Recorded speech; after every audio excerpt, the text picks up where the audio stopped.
Well, folks, we're back at Cabot Circus yet again for season 11 of Real Features. It's probably the most amount of seasons I've ever done for one show on this channel in the 11 years that I've been on YouTube. Quite astounding. Unsurprisingly, we're seeing another Marvel movie. No, it's not Avengers 4. That's not until next year. You know that. But on this day, I see clearly now. I kind of wandered into that. Deadpool 2. All I know is it's going to be Deadpool being Deadpool, and I'll see you at the end of 2 hours, and I'll give you my thoughts in the spoiler-free review, and then the spoiler review in the description below. Until then, folks, see you in 2 hours.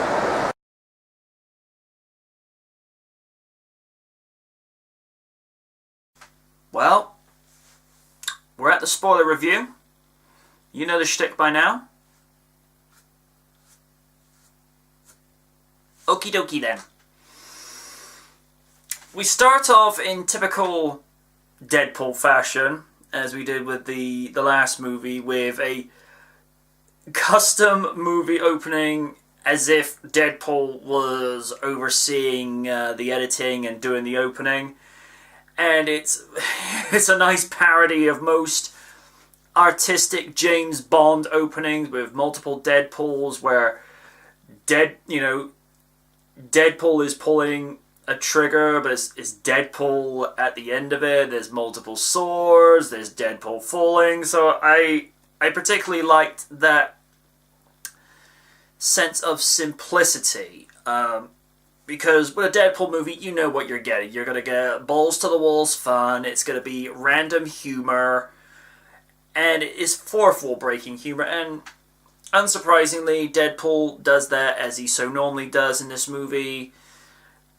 I thought it was a nice progression from what they did with the first movie, but just up in the ante, as they say. They thought, like, okay, this is what we did in the original movie, this is what we're going to do for the second movie, and I applaud.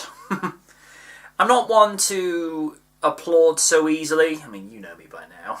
But that was particularly well done.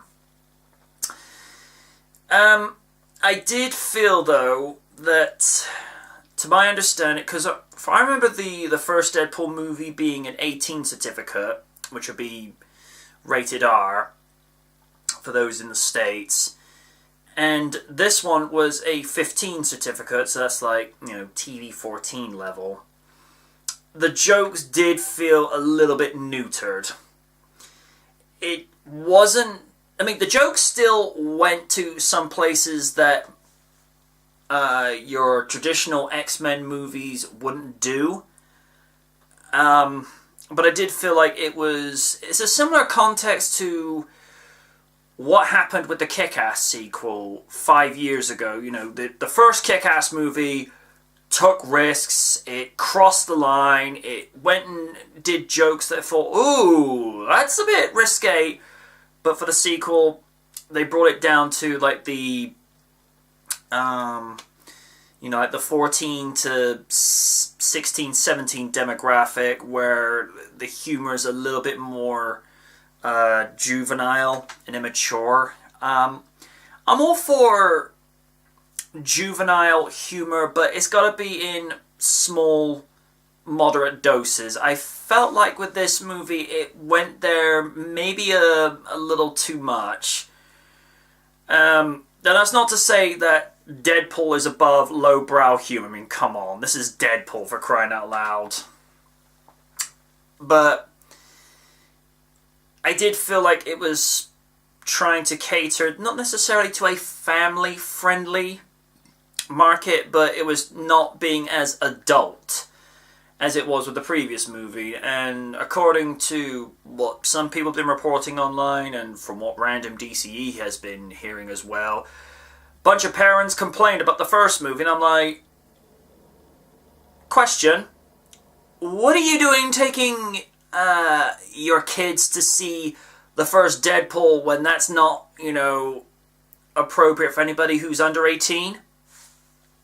Just saying. But again, jokes just felt a little watered down. It just didn't feel like it was being adult enough. Now for context, I'm not saying it has to be like constant boob jokes and all other jokes like that, but it just felt like it was just being watered down. It wasn't going there with the same force as it did with the first one. This one's not really a joke per se, it's more of an acknowledgement. I like that the character was, acknowledging the fact that Hugh Jackman retired and walked away from his film role with this little bust at the start, and Wade is distraught about it. I mean, I think most of us were. I think most people had the perception that Hugh Jackman would keep going and going and going, and until the day he died playing Wolverine. But it was an interview with Jerry Seinfeld where he asked Seinfeld, "Why did you end it when you did?" And he said, "I wanted to go out on a high note. I wanted to be remembered whilst I could still go," and that was the reason for Hugh Jackman retiring from the role when he did. And a lot of people consider that one of the, not necessarily, when I say this, it's considered one of the best superhero movies of all time, but it's also considered a superhero movie in the perspective of a gritty western, where broken characters are forced to, rise up one last time to confront their demons and get that sense of redemption. And Kaiju Noir couldn't have put it any more beautifully than how he did at last year's end of year special. So I'm glad that they had the good taste to acknowledge that, because Ryan Reynolds has been wanting so badly to get a movie where you have Deadpool and Wolverine doing a team up. It's basically like the original Odd Couple, but with mutants. So that would have been interesting. But it'd be like a sort of an Odd Couple situation if you had Joey from Friends being Deadpool. Now there's an image. And Chandler as Wolverine. That's an interesting situation I never thought I would put into mind. I am Logan. Could I be any more of a mutant? Let's not say we did. One of the things that Deadpool's well known for is kind of using. It's not just Deadpool that's been doing this in the last 10 years of comic book movies, is where you get these kind of anti-heroes that look at what they're doing and try to be like a moral compass, where they feel like they have this greater need. And to be fair, this was something that the character of Colossus was trying to teach Deadpool in the first movie. And I like this version of Colossus. He's basically a gentle giant with a lot of integrity. He just wants to see Deadpool do the right thing because he sees the good in him. But it's just like, I see what you're trying to do, but you're a little bit misguided. Let me help you. And we do see that with Deadpool, although he's, the Merc with the mouth, Spider-Man with guns, as Jeff Matsuda said in a special feature when they were doing Hulk versus Wolverine 9 years ago.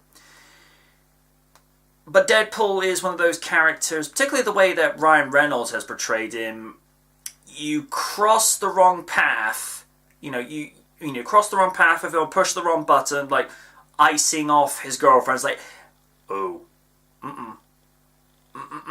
you don't do that.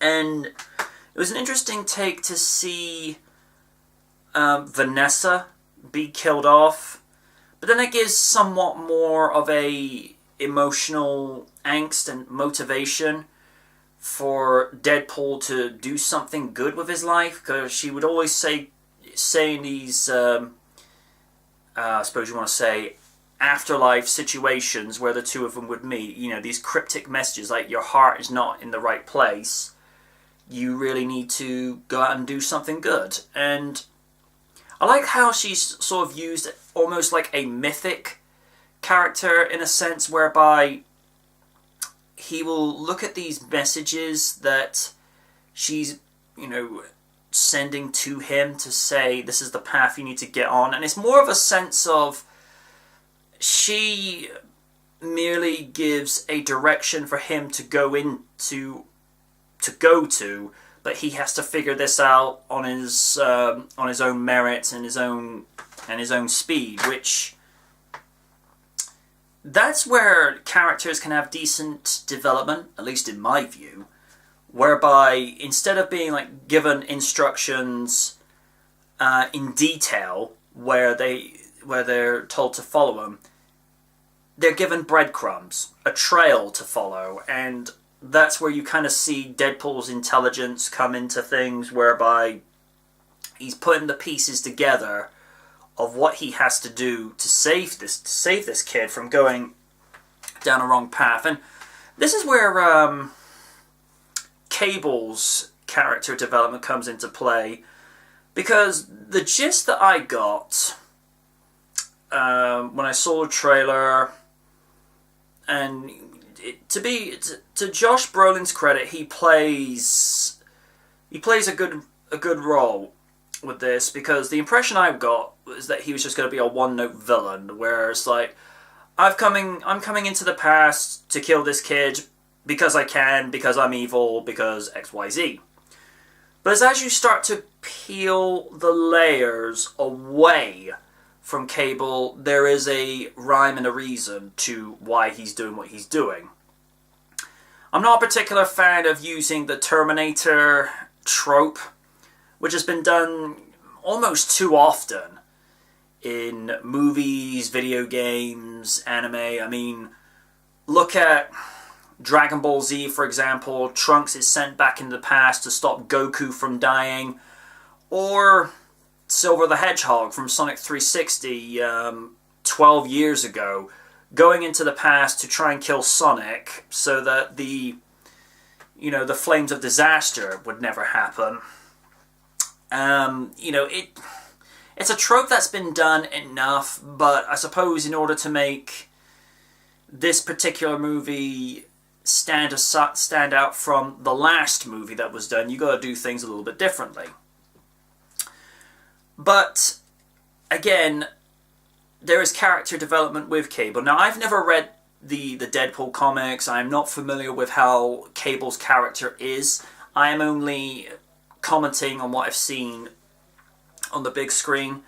And you do see a change of heart with Cable, because at first glance, he and DP are at odds with each other. You know, Deadpool wants to protect Fire Fist, Russell, his real name, and Cable's like, no, this kid's gotta die, because he's going to develop a taste for blood, i.e. killing, because of one person that died in the orphanage. But this is where there's a bit of a kind of, there's black and white, but then there's that grey area that Fire Fist is not killing for the sake of, the poor kid had been tortured just for having the gifts that he had, that he was born with. And Deadpool, of all people, is saying, hey, this kid doesn't have to be this way. Give me a chance that I can turn this around and stop him from going down that path, because Cable is doing this as a means of stopping his wife and daughter from dying in the future. And, this is one of those situations whereby if we could have, played things differently, if we could have said something different, if we could have called somebody to say, don't go down that road, don't take that cab, don't get on that flight, or to say to them, stay at my house tonight because I don't like the way that the weather's being in that forest, or, the supposed activity in the area that's really, questionable and suspicious. Come over and stay with me. At least then I know you'll be alright, because, we can deny this all we want to, but as the song says from Aqua, if I could turn back time, if I could have said what I still have, we'd all do it in a heartbeat. It's in a similar circumstance if you look at the events from Back to the Future Part 1, where Marty writes the letter to Doc for him to not open until 1985 to prevent him from being killed after the first successful test of the DeLorean time machine. You'd want to save somebody that meant something to you. So from Cable's perspective, you understand why he's doing what he's doing. But at the same time, Deadpool's like, hey, we can prevent this. But we have to do it the right way. And, Ryan Reynolds, as ever, he was born to play Deadpool. There are certain actors over the years, whether it was when comic book movies were coming into their own in the late 70s with the great pioneering work with Christopher Reeves on the first 2 Superman movies, because you got to remember those movies were shot back to back, to then a decade later with Michael Keaton donning the cape and cowl in the first major blockbuster funded movie with Batman 89. I still think that's the best Batman movie ever. Subjective, I know. No one is right or wrong. It's just a preference. There are certain actors that were born to play specific roles. As I just mentioned, Christopher Reeve was, is, and will always be Superman. Henry Cavill is a great Superman actor. But the difference with most actors that have played Superman, they will see an actor playing Superman. With Christopher Reeve, they see Superman. In a similar context, with Andrew Garfield, you don't see an actor playing Spidey, you just saw Spider-Man. And with Ryan Reynolds, you don't see Ryan Reynolds playing Deadpool, you see Deadpool on the big screen. And to use another analogy, if you look at the mid-90s Spider-Man the Animated Series, you weren't hearing a voice actor playing Spider-Man, you were hearing Spider-Man talk. Because Christopher Daniel Barnes, to me, is the definitive voice actor for Spider-Man. Now, I like Josh Keaton, I do, but I'm a Barnes guy. So, and of course, Kevin Conroy is Batman. He's not a voice actor voicing Batman, he is Batman. So, and the point of this is, when you get an actor that is being as, when I say truthful and honest with the role, I don't mean to say Ryan Reynolds is a mercenary for hire after hours, knocking people off, as as a real life Deadpool, because we'd have to have discussions about this. I was like, no.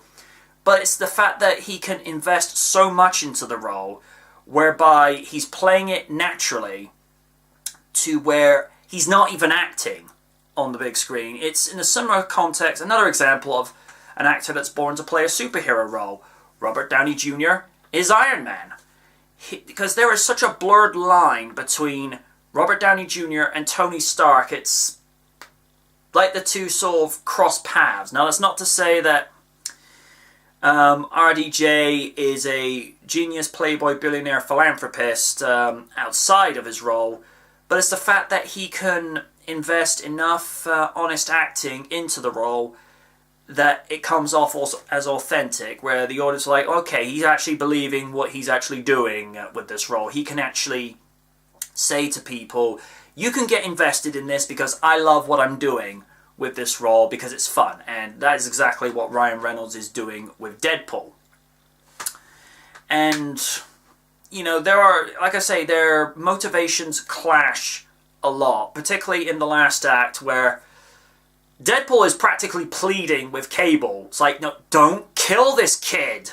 It's like, I understand that you've lost someone. I lost somebody, right at the start of the movie. If you don't want this kid if you don't want your wife and child to be gone because of him, let me do something that's going to stop him. And even though they kind of overdo it with the, you think he's dead, but he's there just for a little bit more, then he's back again, then a little bit more. It's kind of a kind of a forced joke that they do with a lot of in a lot of movies, whether it's action, comedic, and whatnot. He puts on a very impactful speech about family, about always doing what is right, and actually believing in somebody to not go the path that they're so desperately trying to stop them from going on. And I like the fact that just before the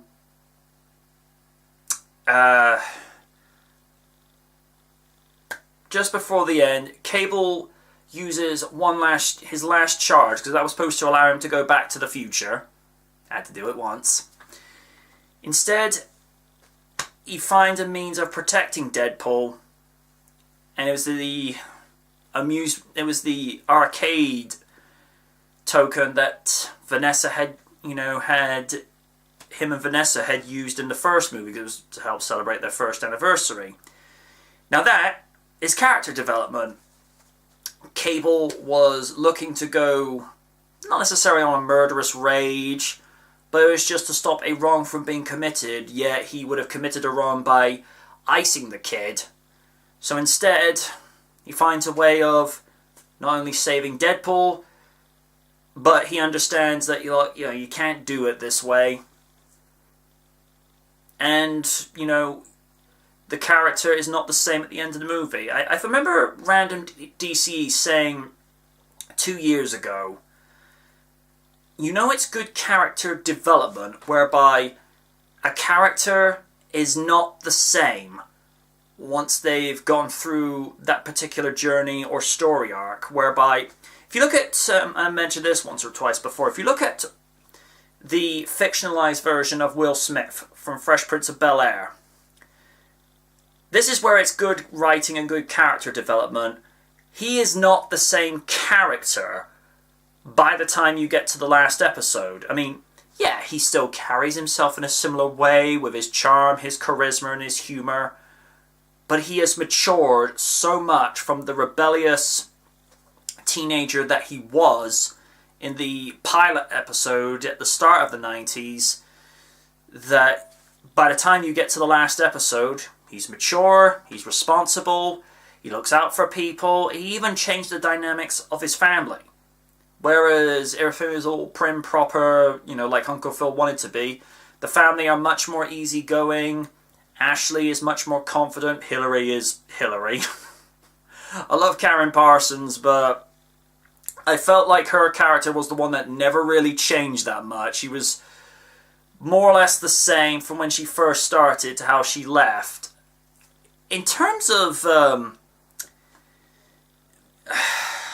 the way she was at the end of it, she was probably a little bit more outgoing and less narcissistic, but if you kind of look at it, there's not really a huge amount of difference. With Will, Phil, and Ashley, specifically, those three characters had changed by the end of the last ever episode, whereas Carlton, he changed a fair bit, but he was pretty much the same by the end of the series. Then also Alfonso Ribeiro's, just a great actor. We can deny all we want to, but we all did the Carlton dance. So yeah, a couple of things I'm going to end on. This is particularly with the fourth wall humor. I like how Deadpool actually addresses Cable as Thanos, because obviously Josh Brolin plays both Thanos and Cable. So like that sort of was like, nah, I see what you did there. And, you know, ripping the humor on it's like, oh, you're a bit dark and edgy. Are you sure you're not from the DC universe? Which that got a huge laugh from the audience. And the end credit gags.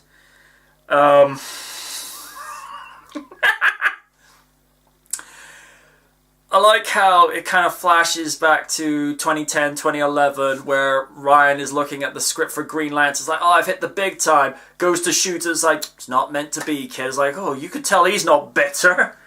Or killing off Barakapol from X-Men Origins Wolverine.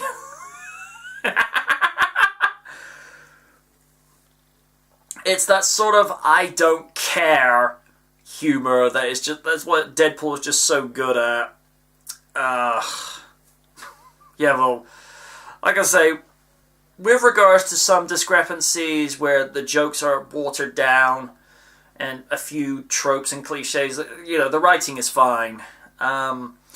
It's not, like I said, the writing is not as great as the first movie, because the first movie broke so much ground to be able to have adult superhero movies where, you know, hey, adults can enjoy this. That's not just intended for the family-friendly market. Although at this point I wouldn't call Batman v Superman family-friendly, considering that movie was probably 10 to 15 minutes away from being a 15 or an 18, even though it got put out as a 12 certificate here in the UK. But, you know, it's still a good movie. Is it as good as Avengers Infinity War? See, here's the thing. It's night and day. You can't really compare the two. One is about trying to prevent intergalactic destruction. The other is a self-aware, fourth-wall-breaking superhero. You know, you could make comparisons on, you know, with regards to, say, if you had a similar humor or, you know, similar dialogue, but comparing Deadpool to Infinity War is like comparing Titanic to Jurassic Park. You know, it's apples and oranges. That was for you, Win. So yeah, writing, decent script. Aside from a few discrepancies, everything's fine as far as writing's concerned.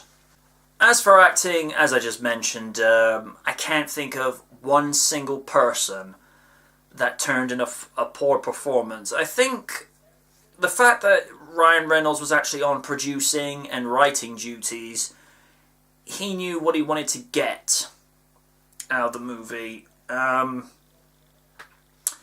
did find it a little bit awkward where he had been cut in half by Juggernaut earlier in the movie, which I don't know if that was meant to be a nod to Ultimate Wolverine versus Ultimate Hulk, because there is supposed to be one issue where Hulk pulled Wolverine apart, which, you know, practically kills the guy. He's like, you know, I don't think your regeneration is going to do that much, but because Deadpool has his regeneration capabilities, it just looks so weird and awkward where he sat on the sofa, you know, his whole adult, you know, his whole upper half, you know, is his fully grown self, but the fact his legs were still, you know, very small in comparison. It's like, okay, that's yeah. We won't talk any more about that. Ooh. But yeah, I can't think of any actor that turned in a poor performance. I mean, obviously Ryan Reynolds stole the show again, as he so often does with roles like this. Like I said, I was really impressed with Josh Brolin's performance as Cable. I mean, he's not even really a villain with this movie. I mean, I think the real villain was the director of the Mutant Reform Orphanage. He was the only real villain in this. I mean, Cable was just misunderstood. But it's like, again, like I said with writing, once you peel back the layers of why he's going after Fire Fist the way he was intending to, that's when you have an understanding and sympathy for what he's doing. So no, I don't consider Cable a villain in this movie whatsoever. He was just a guy that just wanted his wife and child back, and I don't agree with the methods of how he was going to handle that, but at the same time, it's one of these things that I look for now, whether it's in fiction or in real life. Let things pan out, let the chips fall, and then, give a statement, opinion, call it what you will, because as I learned a few years back, don't judge what you don't know. That's all I'm going to say. But yeah, acting, solid. Well, scores often help make a movie. Just ask anybody that's ever seen the Indiana Jones series, the first 2 Superman movies, and the Jurassic Park series. John Williams, he helped make those movies what they were. Same thing with the Back to the Future trilogy. Alan Silvestri made those movies bigger than what they were. And Tyler Bates, he put out a really fantastic score for this movie. Helps really to sort of help connect with the characters, particularly when there are moments where characters are in reflection, characters are in mourning, there's impactful and action sequences, and to these rather tender moments, particularly when DeadPool is milking his death scene for all it's worth. The score really helped shape the movie, and hopefully Tyler gets nominated for quite a few awards for this, particularly if MTV are still doing the movie awards. But yeah, score was fine. Special and visuals, it's an X-Men movie. You kind of know with what to expect. The only real discrepancy I had with the visual effects is when the Blackbird was coming into land outside the Essex mutant reform, it did look a little bit unpolished. As I've said in quite a few videos throughout the years, when you've been watching movies as long as I have, you tend to have a really trained eye in being able to spot what is organic, i.e. an animatronic, a model, something that the actors can interact with, and something that is CG, visual effect, anything that's done in post-production, because when you're having to work with something that's not there, it's working out where to get your eye line, how to interact with it physically properly, even though there's nothing there. At least with something that's practical, you can interact with it. Another example would be, anybody that's seen most of the Jurassic World 2 trailers that have been put out, and at this stage I'm wondering how many more are going to be put out before the movie's seen. We're going to get to a point in the future whereby there are going to be so many trailers, TV spots, and featurettes put out, you don't even need to go to the movies to see it, because somebody will just go and download it off of YouTube, paste it all together, work out where certain pieces fit in, and then boom, they've already got the movie free off the internet. But to belabor a point, you will notice a difference between something that's a visual and something that's practical. When you see Brady patting the nose of Rexy, believing that she's tranked, that's a model, and you're able to tell because the contrast, it's solid. Whereas if it was CG, it doesn't tend to flush well, where he would have put his hand on the Tyrannosaur's nose. And when something's CG, it's a little bit more shiny. Whereas if something that's practical, it's got the same sort of lighting and contrast as the person that's actually there. And that's what I felt with the Blackbird, the X-Jet, call it what you will. That particular scene, that didn't work for me. Yeah. So that's like my only major discrepancy with regards to visual effects. Everything else is fine.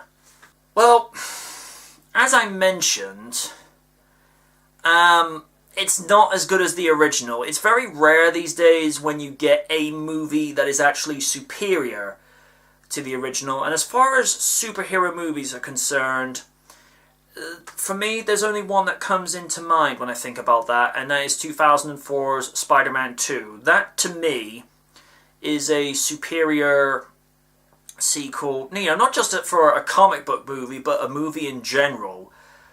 Because with that movie, because you already got Peter Parker with his responsibilities as a freelance photographer for the Daily Bugle, as well as doing his academic studies, and juggling being a web-slinging hero on the downtime. It's, having to see him juggle all of this, because he not only became fatigued, his grades slipped at university as a result. He's getting sloppy with his rent payments and various other bill payments.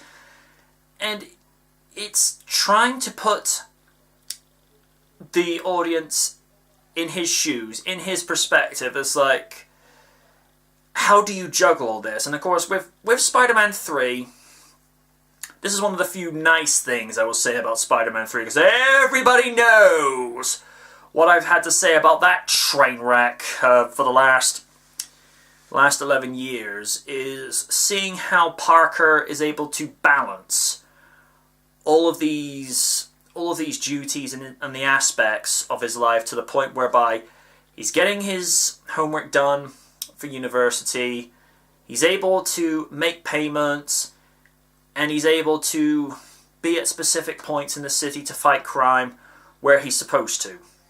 Now that is decent character development and just decent plot advancement of a character's story arc. With Deadpool 2, like I said, the writing in this, I think because it dropped down to a lower age certificate, I think it hurt the movie a little bit. I mean, it's still a decent movie to keep you entertained, because there is plenty of material in here to have you bowled over and laughing to the point where you need the oxygen tanks. But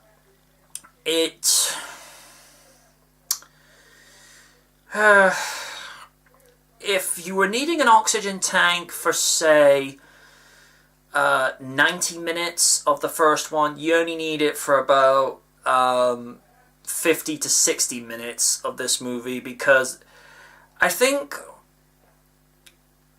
one of the things this movie suffers from is it tries to make this particular movie a little too serious in places. I mean, it's still comedic, but there is that sense of it's starting to stray into these very brooding kind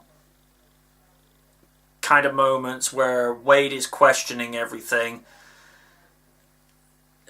That's not to say he didn't have that in the first movie, but I just felt like in this one it was too much paint by the numbers, which is something Hollywood really needs to avoid doing, because as David Koepp said in the extra features for The Lost World Jurassic Park, when those, because those extra features were put on the DVD when the first two movies were released on DVD in October of 2000.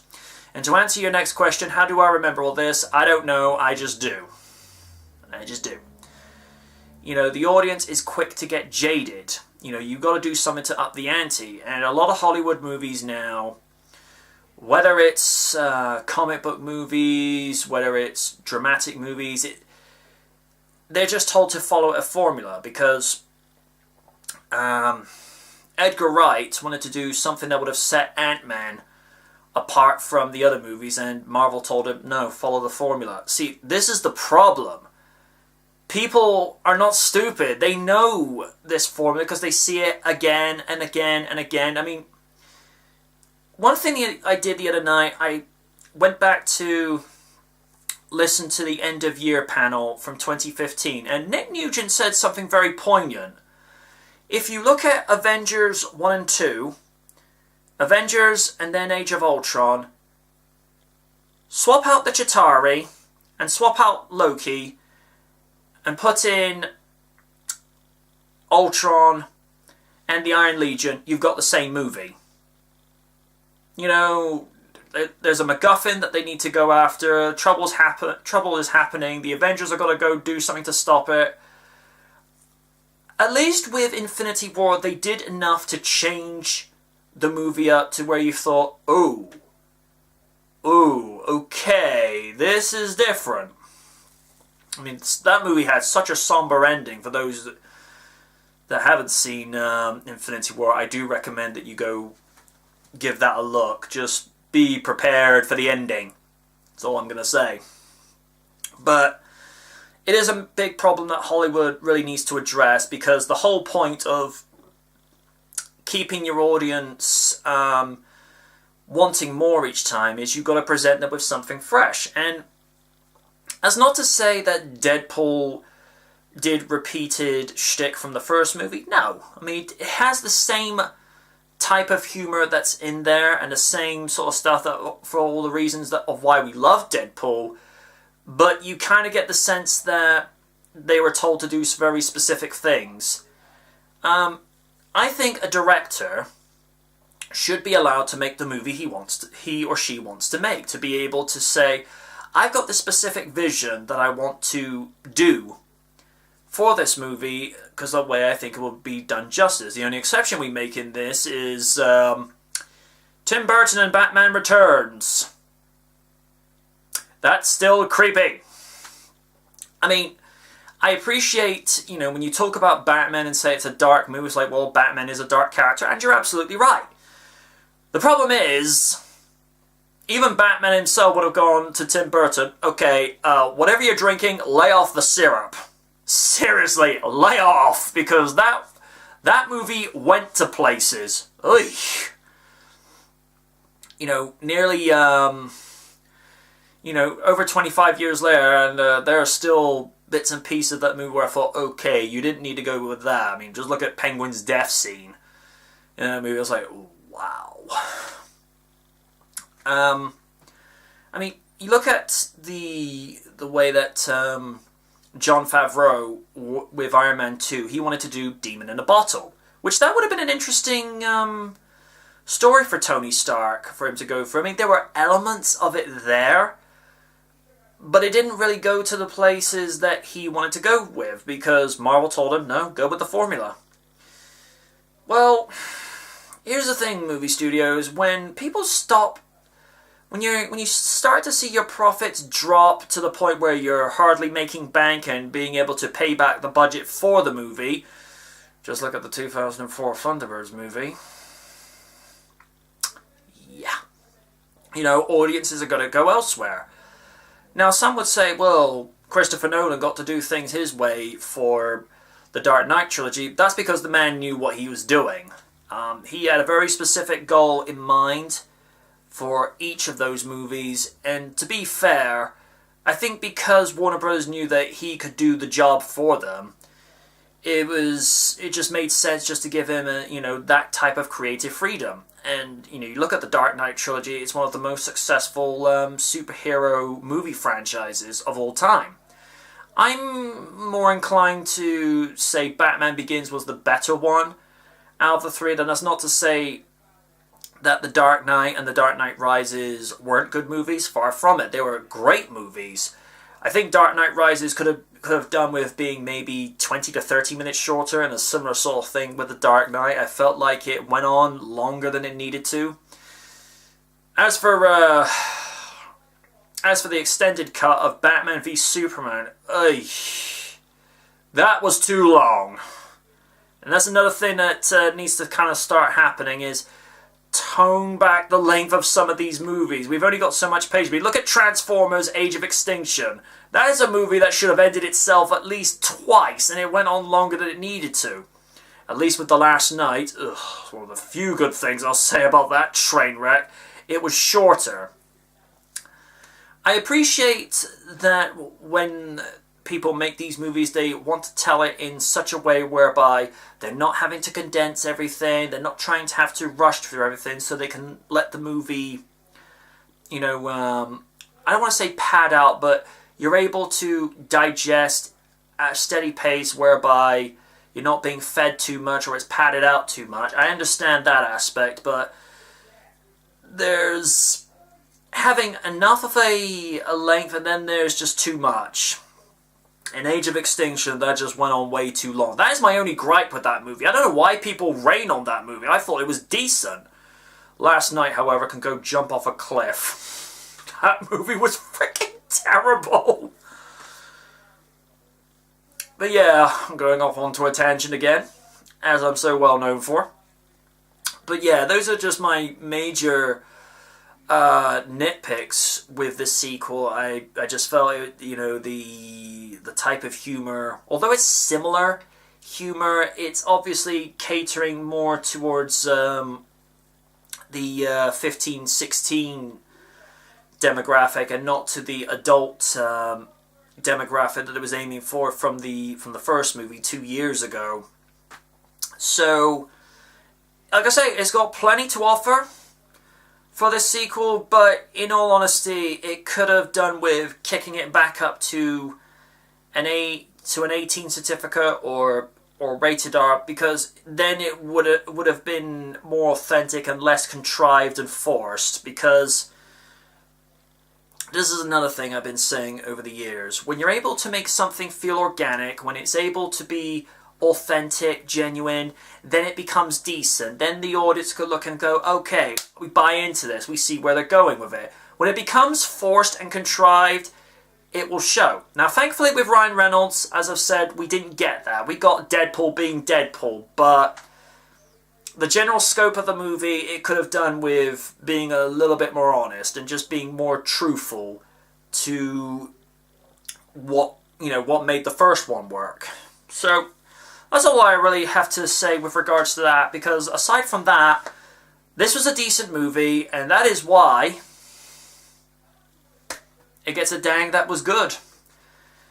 What they're going to do for the third movie, I don't know. I'd like to see Vanessa come back, because I actually like that character, and I love the actress that plays her. Just got no cares attitude, but at the same time, she's kind of got a heart of gold. And I just like the way that some characters are played like that. They have this take no prisoners attitude, but underneath all of it, they just want to help people.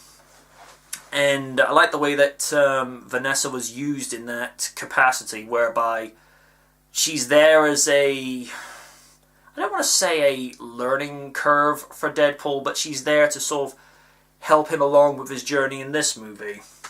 So yeah, Deadpool 2, great release, but this is where I have to be that guy for a moment. In 1 week from now, in the UK, Jurassic World 2 will say hi. And the sort of thing I'm looking for that movie is, and this is the thing, this time in 3 weeks, it will be 25 years to the day that Jurassic Park was first released to the world. And it's one of those few movies, it has simply gotten better with time. It's like the first Back to the Future movie. It's a timeless classic. I have watched Jurassic Park so many times since 1993 that I've lost count, but each time I go in, I am wowed by the performances. There are nice emotional moments, particularly with the introduction of the Brachiosaur. And, and in the first scene you see the Triceratops in, but then there are those moments that thrill us. Particularly the first time the T-Rex is introduced in that movie to, to the spine-tingling presence of the Velociraptors. And even though, like I say, this movie is 25 years young this year, the visual effects still hold up incredibly well. I mean, you look at how organic the T-Rex's movements are when it escapes its paddock to where it actually moves like a real animal. You know, it's not hard to see why this movie broke so much ground, because it was because of this movie that George Lucas got inspired to do his Star Wars prequels. And I think even James Cameron, to a subtle effect, looked at that movie and thought, whoa, they could do this with visual effects? And of course, that's when he went off to go make Titanic some 4 years later. From what I've been hearing from Clayton Fiorati, you're awesome, by the way, dude. He's seen the first opening 7 minutes of Jurassic World 2. I know there are going to be some people say it's Fallen Kingdom. It's the second movie in this trilogy. I'm calling it Jurassic World 2. Not everything needs a subheading. He says the first 7 minutes, it feels more like a direct sequel to the first Jurassic Park. It's very bleak, it's very dark, and the T-Rex is portrayed in a very monstrous, menacing way that we haven't seen since Jurassic World 2. Jurassic Park 2 in 1997. Because the T-Rex was portrayed in a very antagonistic light in that movie. But then again, it's the king of the dinosaurs that goes around eating its prey. What were you expecting? So I'll be intrigued to see what they can do with this, because this is going to be the first time that more than one dinosaur is going to be off of the island. But it also raises the question, what has happened to Site B? What has happened to Isla Sorna? Because, you know, we went back to Isla Nublar for Jurassic World 3 years ago, and it's like, what happened to the other island? I'm hoping they're going to address that when they go to the third movie, which I'm guessing at this stage will be release date of, say, June 2021. Because I think Universal don't want to leave it another 14 years to do another sequel. But then again, by extension, by the time Jurassic World came along, we have gotten the taste of Jurassic Park 3 out of our mouths. And Jurassic Park 3 is one of those movies, it's the Batman and Robin of the franchise. You know, nobody wants to talk about it. It's the Superman 3 and 4 of the Jurassic Park franchise. Nobody wants to talk about it. So as far as we're concerned, that movie never happened.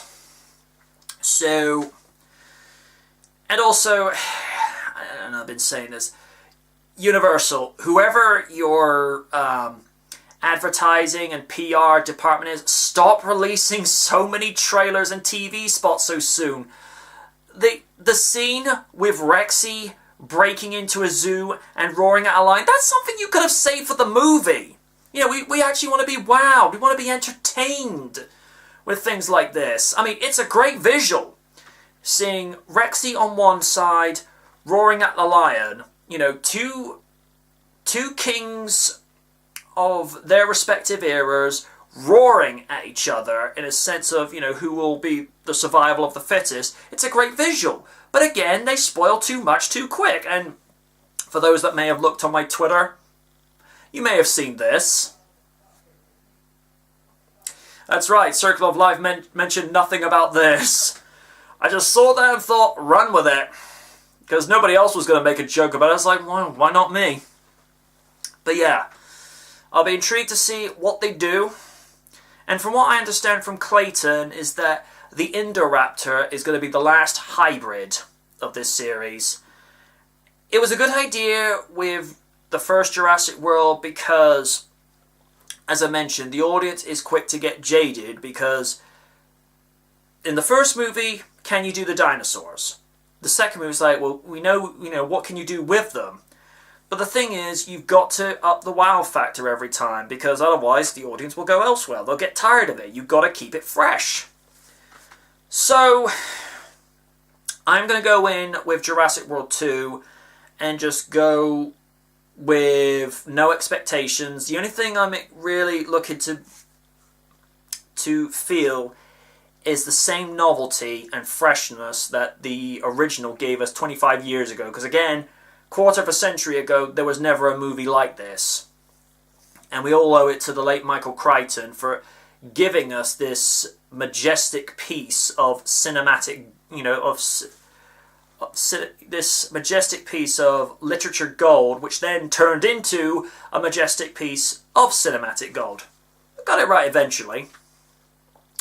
And also, as on a minor note, is to my understanding that in Bristol, do correct me if I'm wrong with this, but to help celebrate the 25th anniversary of Jurassic Park, almost got it right, almost got it wrong there again, they're going to be screening Jurassic Park at the Colston Hall in Bristol before a live orchestra. Now that's something I'd like to get in on, because the score for that movie is iconic. It's one of John Williams' finest pieces that could be that's up there with the Superman score and anything that he's done with Jaws. I think he did Jaws. And the Indiana Jones series. So to be able to hear a score like that live, especially with da da da da da da da, that's something to behold. So I will probably and hopefully get to see that at some stage, because that's something you got to hear for yourself, But yeah, that has been my long, overdone, exhausted spoiler review for Deadpool 2. Go and see it, you will love it. But next month, well, next week in fact, in the UK, because Jurassic World is out, I think, either end of this week or start of next week, I'm not 100% sure. All I know is I'm watching it next week, and like Ian Malcolm said, we're entering a new era. Until then, folks, this is MJ Knight signing off from Real Features, and welcome to Season 11. We're back!